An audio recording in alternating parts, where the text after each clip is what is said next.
غیر مقلد لوگ سنو، یہ روایت اگر مان لیا جائے تمہارے بقول کے 8 رکعت تراویح ہے، یعنی 11 رکعت پڑھتے تھے نبی، بخاری شریف میں ہے، تو 8 رکعت کو تم نے تراویح مان لیا تو 3 رکعت کو وتر مان لو۔ تو وتر کیوں نہیں مانتے 3 رکعت؟ ایک ہی روایت میں کہتے ہو یہ 8 رکعت تراویح ہے اور یہ 3 رکعت کو ہم لوگ وتر نہیں مانتے، تو تم لوگ نہ بخاری کو مانتے ہو نہ کسی کتاب کو مانتے ہو، تم لوگ نہ اپنے عالم کو مانتے ہو بلکہ اپنی طبیعت کو مانتے ہو، تم لوگ شریعت کو نہیں مانتے۔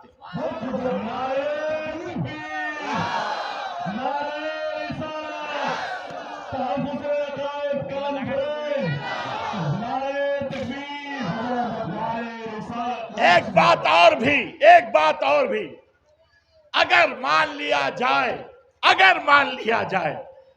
کہ 8 رکعت تراویح ہے ان کے نزدیک اور احناف کے نزدیک 20 رکعت ہے، تو اب اس میں ہو گیا اختلاف، اس میں ہوا نا اختلاف، ارے بولیے نا، ہوا نا؟ اچھا ماشاء اللہ، یہ قلم ایک آدمی خرید کے لایا، اس نے کہا کہ حضرت یہ ہم نے قلم خریدا ہے، تو پوچھا کہ کتنے میں خریدا ہے؟ تو کہا کہ ہمارا بھائی خریدا ہے، بول رہا تھا 8 روپیہ میں خریدا ہوں۔ دوسرا بولا کہ نہیں تمہارا بھائی بولا ہے کہ 20 روپیہ میں خریدا ہوں۔ یہ قلم آپ کو پسند آ گیا، سوچنے لگے ہم بھی خریدیں۔ اب ایک آدمی نے کہا 8 روپیہ میں، ایک آدمی نے کہا 20 روپیہ میں۔ آپ کو خریدنا ہے، بازار جانا ہے، تو آپ کتنا روپیہ لے کر بازار جائیں گے؟ 8 روپیہ لے کر یا 20 روپیہ؟ 20 روپیہ اس لیے کہ اگر 8 میں ملتا ہوگا تو 8 لو، باقی واپس، اور اگر 20 ہی میں ملتا ہوگا تو 8 لے کے جاؤ گے تو 12 کہاں سے لاؤ گے؟ اس لیے مان لو 20، پڑھو 20، اگر قیامت میں 8 ہی ہے، اے اللہ 8 ہی قبول کر لے، 12 واپس کر۔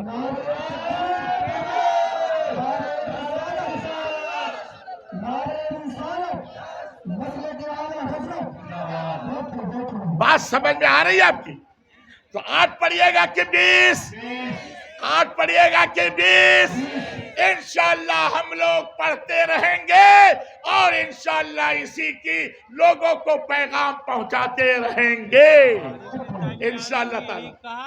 اور یہی تمام صحابہ نے اور تمام ائمہ نے جتنے بھی ہیں، حضرت امام شافعی ہوں کہ امام اعظم ہوں کہ امام مالک ہوں کہ امام احمد بن حنبل ہوں، سب کا اتفاق، کبھی بھی یہ جھگڑا نہیں ہوا تھا۔ یہ سال 10-12 سال سے ایسا ہنگامہ کر دیا ان لوگوں نے کہ اب جو ہے وہ ہنگامہ ہی لوگوں کو لڑا کے رکھ دیا، لوگوں کو اختلاف ڈال کر کے رکھ دیا ان لوگوں نے۔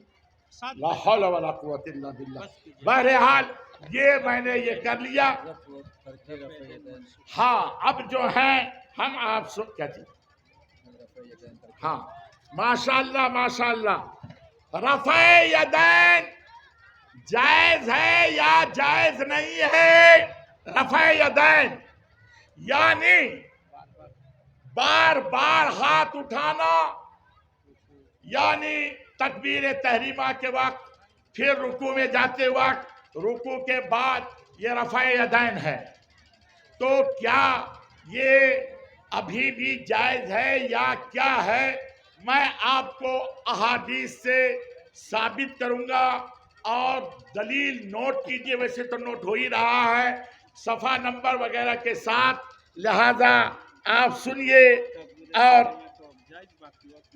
ہاں امام اعظم کے نزدیک رفع یدین صحیح نہیں، اور جو حدیثیں رفع یدین قبل رکوع اور بعد رکوع کے بارے میں وارد ہے وہ تمام منسوخ ہیں اور قابل عمل نہیں اور نہ صحیح ہیں۔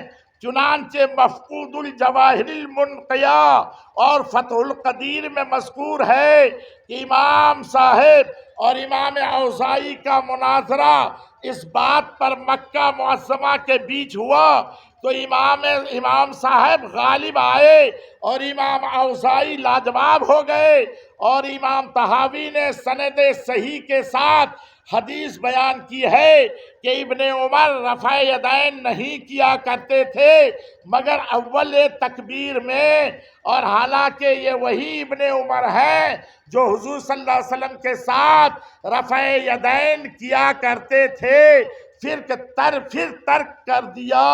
وَهُوَ هَذَا حَدَّثَنَا ان ابی داود وقال حدثنا نعیم ابن حماد قال حدثنا وکیع عن سفیان عن عاصم بن کلب ابن عبد الرحمن الاسود عن علقمہ عن عبداللہ عن النبی صلی اللہ علیہ وسلم انه كان يرفع يديه في اول تکبیر ثم لا يعود، یعنی تمام ائمہ دین رضی اللہ عنہم کہتے ہیں آپ کی ذات صلی اللہ علیہ وسلم پہلی تکبیر میں رفع یدین کرتے تھے پھر نہیں کرتے تھے، اور جو حدیثیں رفع یدین کرنے کے بارے میں عبداللہ ابن عمر سے بخاری مسلم میں درج ہے وہ تمام منسوخ ہیں۔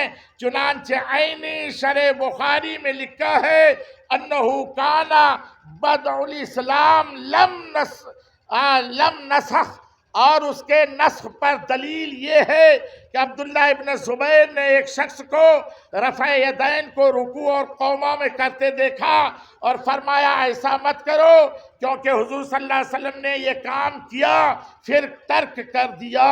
اور دوسری دلیل تنسیخ کی یہ ہے جو کہ امام جعفر طحاوی نے صحیح سند صحیح کے ساتھ بیان کی ہے۔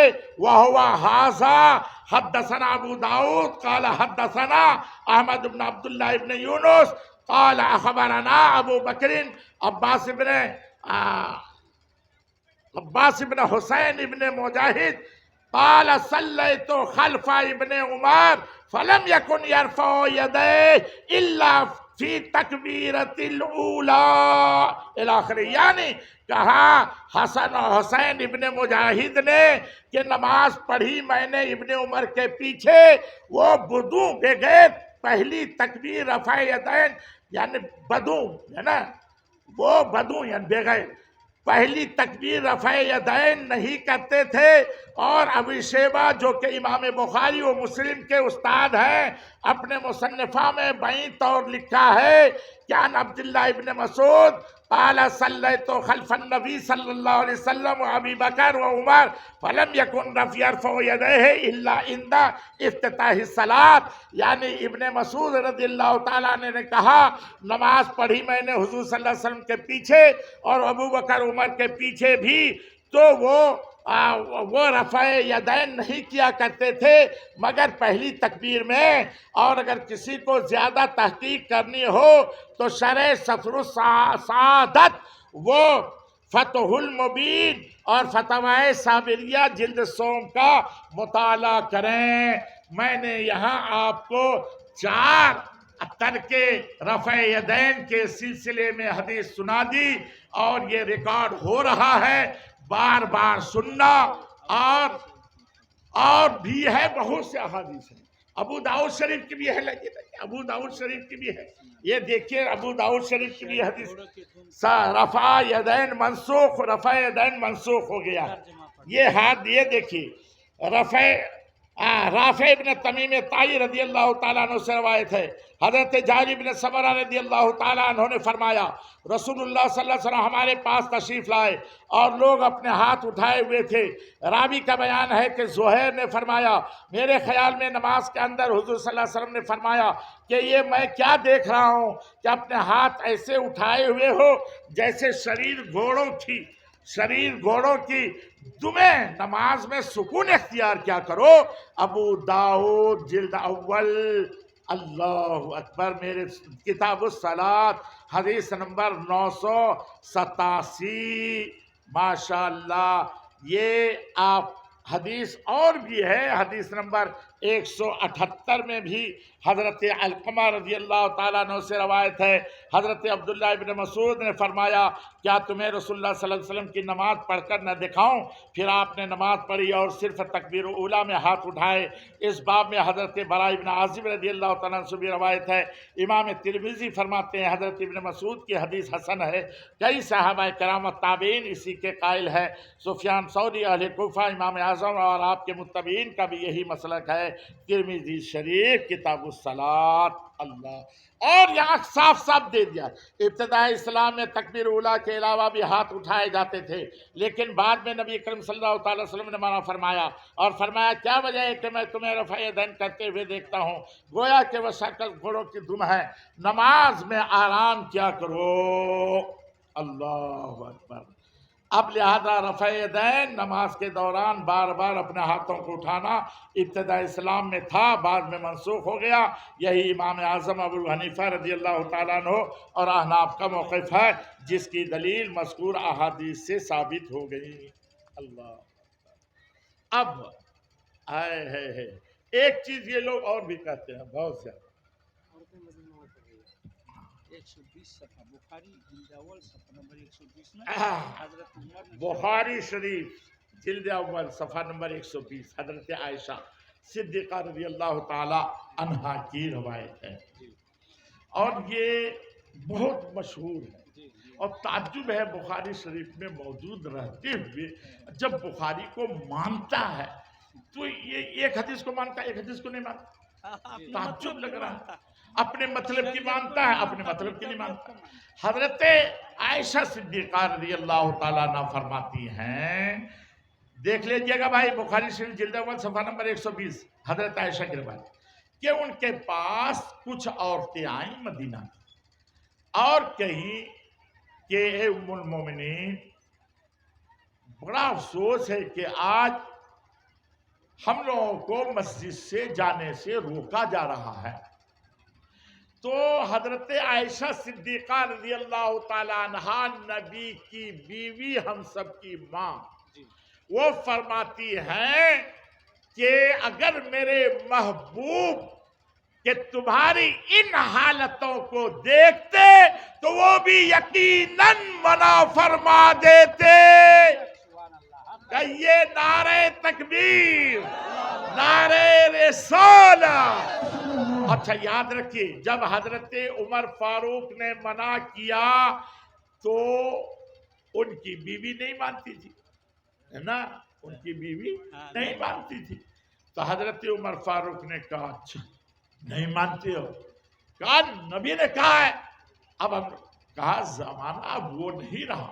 دیکھیے بعض مسائل حالات کی وجہ سے بدل جاتے، بعض مسائل ماحول کی وجہ سے بھی اس کا الگ مسئلہ ہوتا ہے، اس لیے جب حالات بدل گئے تو حضرت عمر فاروق نے منع فرمایا اور اس کے بعد تمام صحابہ مان گئے، یہاں تک کہ ان کی بیوی بھی مان گئی اور کہا اے عمر تم نے جو کیا ہے وہ بہتر کیا ہے، لوگوں کے حالات اچھے نہیں ہیں۔